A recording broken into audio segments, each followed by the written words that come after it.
Good morning, guys. Myself Raj Sharma from Jeevan Jyoti Global School.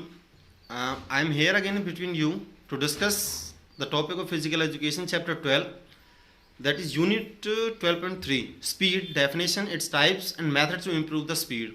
So, 12th commerce student, this is specially for you. Let's start, please. सबसे पहले हम बात कर लेते हैं meaning of speed के speed जो गति है, हिंदी में से बोलते हैं गति, उसकी परिभाषा क्या है. तो बैरो एंड मैगी हैं, वो क्या कहते हैं? The capacity of an individual, किसी भी व्यक्ति की वह क्षमता टू परफॉर्म सक्सेसिव मूवमेंट, सफलतापूर्वक किसी भी काम को, किसी भी कार्य को प्रदर्शन करना of the same pattern at A fast rate, किसी भी काम को उसी तरीके से लेकिन फास्ट रेट के साथ पूरा करना ही किसी व्यक्ति की स्पीड कहलाती है. दूसरे शब्दों में आप इसे ऐसे भी कह सकते हो, speed is the ability to move from one place to another, किसी भी व्यक्ति का एक स्थान से दूसरे स्थान तक जाना बहुत तेज गति के साथ जो उसकी योग्यता होती है कम से कम समय में. It means that it is the velocity with which an individual can execute his और मूवमेंट. और इसके फर्दर इसमें हम ऐड कर सकते हैं कि किसी भी व्यक्ति की वह योग्यता, वो जितनी स्पीड के साथ किसी काम को, अपने कार्य को पूरा कर सकता है, वह स्पीड कहलाती है. टाइप्स ऑफ स्पीड, गति के प्रकार कितने हैं? सबसे पहला नंबर आता है रिएक्शन एबिलिटी, प्रतिक्रिया योग्यता. It is the ability depends completely on coordinative process, जो सहयोग या समन्वय वाली जो प्रक्रिया होती है उसके ऊपर डिपेंड करती हैं. It is the ability to react quickly और इफेक्टिवली टू एनी एक्शन और सिग्नल, किसी भी सिग्नल या किसी भी कार्य के ऊपर जो प्रतिक्रिया देनी है, अपना रिएक्शन करना है आपने क्विकली, बहुत तेजी के साथ और बहुत प्रभावशाली तरीके से. They can be various type such as visual और टैक्टाइल, जो सिग्नल्स हो सकते हैं वो कैसे हैं? वेरियस टाइप, अलग अलग प्रकारों के हो सकते हैं, जैसे कि विजुअल दिखाई देने वाले और टैक्टाइल नीतिपूर्ण. Two types of reaction ability. अब रिएक्शन जो एबिलिटी है वो उसमें आगे चल के दो पार्ट्स में डिवाइड होती है. सबसे पहला नंबर आता है सिंपल रिएक्शन एबिलिटी, जैसा कि हम पहले बात कर चुके हैं. सो इसका नाम मीनिंग होता है साधारण प्रतिक्रिया योग्यता, जिसमें किसी तरह की कोई कठिनाई नहीं होती. It is the ability to react quickly in already determined, पहले से पता हुआ, जिन सिग्नल्स के बारे में पहले से पता होता है उसके ऊपर क्विकली, तेजी के साथ जो परफॉर्मेंस है वो देनी होती है. That is known as simple reaction ability. Example क्या है इसका? Reaction of a racer in the start of sprint race, किसी भी जो एथलीट होता है उसका स्प्रिंट रेस जब वो स्टार्ट करता है तो उसे पहले से पता होता है कि किस तरीके से उसे जो रेस है वो स्टार्ट करनी है. सेकेंड पार्ट है वो उसका, वो क्या है? कॉम्प्लेक्स रिएक्शन एबिलिटी, जटिल प्रतिक्रिया योग्यता. अब वो सिंपल में है कि जब पहले से सिग्नल के बारे में पता होगा तो जाहिर सी बात है. कॉम्प्लेक्स का मीनिंग क्या होगा कि जिन सिग्नल्स के बारे में पहले से पता ना हो, पूर्वानुमान ना हो, पहले से पता ना हो, उनके ऊपर एक्यूरेटली, बिल्कुल सटीक तरीके से और क्विकली, तेजी के साथ उनके ऊपर जो रिएक्शन करना होता है, that is known as complex reaction ability. Example क्या कह रहा है कि such is facing a ball in cricket by a batsman, किसी बैट्समैन के द्वारा क्रिकेट में किसी बॉल को फेस करना है, क्योंकि उसे नहीं पता होता कि जो बॉल है, जो बॉलर बॉल फेंकेगा वो किस तरीके से फेंकेगा, कौन सी बॉल फेंकेगा. सेकंड जो पार्ट है स्पीड का, सेकंड टाइप है वो है एक्सेलरेशन एबिलिटी, त्वरण या तेजी वाली योग्यता. It is the ability to achieve maximum speed from a stationary position. Author क्या कह रहा है कि यह किसी एथलीट की, किसी व्यक्ति की वह योग्यता होती है जब से एक ठहराव वाली खड़ी हुई पोजीशन से फुल स्पीड को ऑप्ट करते हैं from low speed rate. This ability mainly depends upon explosive strength, technique and flexibility. यह जो योग्यता होती है किसी व्यक्ति की, एक्सप्लोजिव स्ट्रेंथ जो विस्फोटक शक्ति होती है, तकनीक होती है, एंड फ्लेक्सिबिलिटी शरीर की जो लचक होती है उसके ऊपर डिपेंड करती हैं. एग्जाम्पल इसके दिए हैं sprint race, swimming, short distance की, hockey, football etcetera. These are the examples. आपने देखा होगा स्प्रिंट रेस में क्या होता है कि अचानक ठहराव वाली पोजीशन से फुल स्पीड के साथ भागना होता है. थर्ड जो टाइप है वो है मोमेंट स्पीड, चाल की गति, कार्य की गति, उसके according. It is the ability to do a movement in minimum time, कम से कम समय में किसी भी कार्य को पूरा करना ही ये योग्यता कहलाती है. इट डिपेंड्स अपॉन टेक्निक, तकनीक के ऊपर, एक्सप्लोजिव स्ट्रेंथ, विस्फोटक शक्ति के ऊपर, फ्लेक्सिबिलिटी, शारीरिक लचक के ऊपर, एंड कोऑर्डिनेटिव एबिलिटीज जो समन्वय योग्यता होती हैं, पूरे शरीर का एक दूसरे के साथ सहयोग करना, उनके ऊपर डिपेंड करती, निर्भर करती हैं.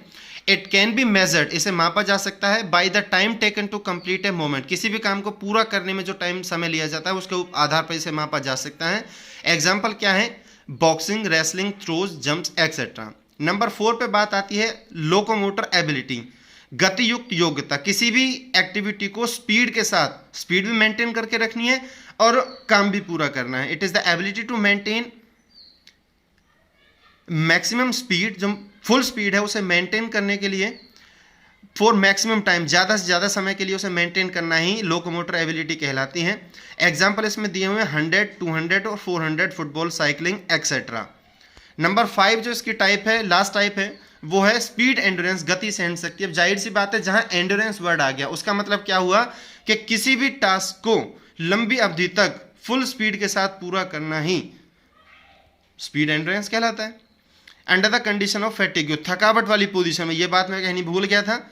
It is complicated ability depends, यह बहुत कठिन योग्यता होती है। डिपेंड जो निर्भर करती है किसके ऊपर, एक्सप्लोजिव स्ट्रेंथ, विस्फोटक शक्ति के ऊपर, स्पीड के ऊपर, एंड्योरेंस के ऊपर, एंड लैक्टिक एसिड टॉलरेंस के ऊपर। एग्जांपल है इसके 500 metre, 1600 metre, cross country races etcetera. अब मेथड्स के बारे में बात कर ले कि वो मेथड कौन कौन से हैं जिससे हम स्पीड को बढ़ा सकते हैं। सबसे पहला नंबर आता है इसमें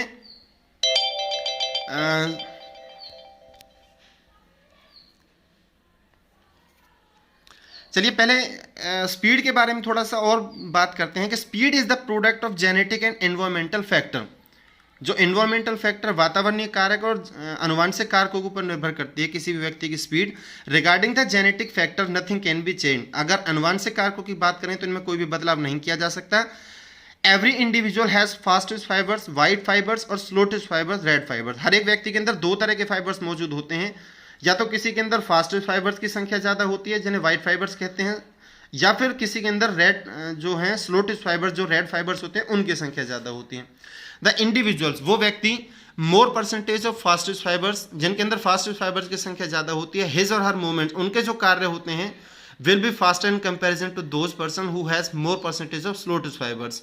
जाहिर सी बात है जिसके अंदर फास्टेस्ट फाइबर्स ज़्यादा होंगे, स्लोटेस्ट फाइबर्स वाले व्यक्तियों के मुकाबले वो अपने काम को ज़्यादा तेज गति के साथ पूरा कर सकते हैं। These fibres can not be change, इन्हें बदला नहीं जा सकता। But environmental factors such as central nerve system, muscular strength, techniques, flexibility, motivation, concentration and will power can enhance the speed of an individual and they can be change up to some extent. इन्हें बदला जा सकता है, जो वातावरणीय कारक है उन्हें बदला जा सकता है। तो पहला कौन सा तरीका है, दैट इज एक्सेलरेशन रन, बहुत स्पीड वाली, त्वरण, तेजी या गति वाली जो स्पीड होती हैं, दौड़े होती हैं, वो उनके द्वारा।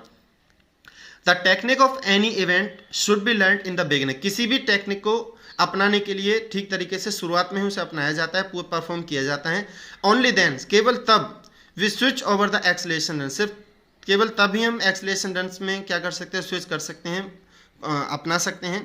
After learning the proper technique, पूरी तकनीक को सीखने के बाद, we should practise the technique at a higher speed, हमने धीरे धीरे अपनी स्पीड को क्या करना है, बढ़ाते जाना है, और फिर लास्ट में फुल स्पीड के साथ उस टेक्निक को परफॉर्म करना है, प्रैक्टिसाइज करना है।